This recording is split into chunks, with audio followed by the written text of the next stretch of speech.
In life, every single one of us, you and I included, we're all working to get away from those things that we don't want any more of in life. And we're also working towards the things that we want more of. But the problem that many of us face, and the problems that many of us encounter, and the place in which many of us get stuck in life is when we come up against hurdles and obstacles. All right? Think about it. Have you ever gone hiking at any point in the past? Have you ever become aware of when we're out hiking or walking? You might have just gone for a walk in the country somewhere. Have you ever noticed on what it is that we become so focused on? Our footing. Now, this is a principle that I probably picked up many, many years ago when I was serving in the British Army, all right? This was actually my history. I've not always been a counselling instructor. And I can remember walking up and down the hills in Wales, and this was part of a military training exercise that we were on. And it just became so apparent to me at one point that as we're walking, I was just more focused on where I was at right here. I was trying not to fall in potholes and not, get kind of with my feet stuck in nooks and crannies. I was actually paying no attention to where I was going, all right? And if you think about it, right, we're just talking in metaphorically here.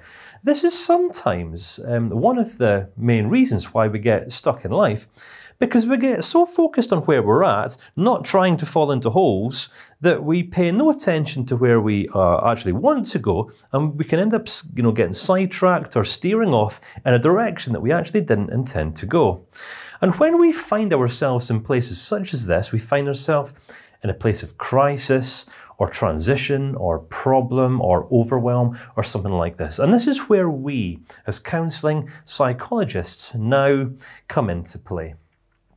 Because everyone's on this journey in life. And as I've mentioned, everyone's working to get away from where they don't want to be anymore. Everyone's working towards where they do want to be instead. But unfortunately, this is kind of where we get stuck, somewhere in between. I guess that all we ever have in life is our own unique point of view. We see things the way that we see things. We hear and interpret things the way that we hear and interpret things. And the only problem with our interpretation and our experience of life as human beings is that sometimes we can't see the woods for the trees. And yes, it can be very, very easy to get stuck in our perceptions, our interpretations. Generally, all that's ever required for us to become unstuck is an alternative point of view. If you think about it, right, as counselling psychologists, our role is never going to be to tell another person where to go next, right? Our role is not to coach or encourage or unstuck anyone, but it's just simply to offer an alternative point of view, to potentially question or identify things that our clients and those people who we're working with or conversing with just simply might not be able to see. I mean, think about it.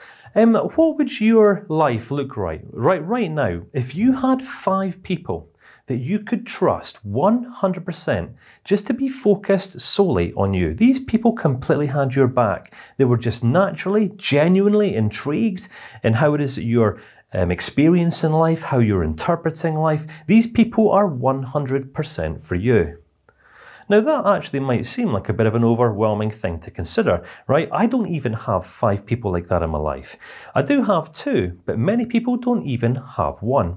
If you think about it, sometimes in life we can get so transfixed and so focused on where we're going that we can end up sacrificing and compromising the relationships that we have with other people.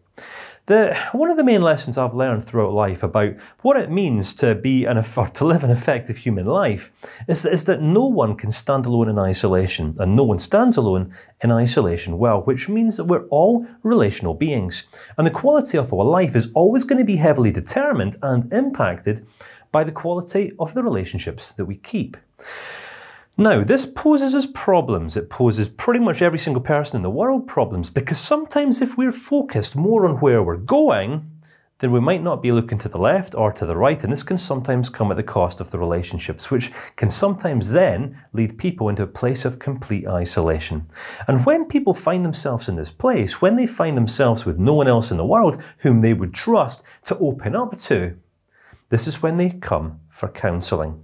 So our role as counsellors, as I've mentioned, it's not to coach, it's not to motivate, it's not to set goals or anything like this. It's just to simply lend another person the entirety of our ears, but also our eyes, as we listen to hear the words that they say, the words that they're sometimes not saying, but also be able to see any incongruences or any pitfalls that they're currently potentially standing at risk of falling into as they're working away from where they currently are and working towards where they want to be. If I was to say right now, what does empathy mean to you? Over the years, as I've kind of trained and I've discussed this idea with many other people, empathy is a word that's commonly misinterpreted, it's misunderstood. Many people will confuse the word empathy with sympathy. I mean, can you relate back to when you were a child? Perhaps you were riding your bike or something like that, and you fell over and you bumped your elbow or you scraped your knee or something like that. And what happens? All right, as children, we run to mum or we run to dad and we put on the tears and the waterworks and we hope to get some sympathy, some cuddles, a little bit of affection, someone to tell us that all is well and that everything's going to be okay. But as we mature and grow to turn into fully grown adults, the sympathy that we used to get as children, it's not so readily available for us. So what I'm going to suggest is that sympathy doesn't actually serve anyone. I mean, if you think about anyone in your life right now who is just simply an attention seeker. Do you know what I mean by an attention seeker? Those kinds of people who always have problems, they're always telling their woes, they're desperate for some attention, for some sympathy, for some input from other people. I'm going to suggest that's never a particularly effective way in which to communicate, especially if we want to win friends and positively influence people.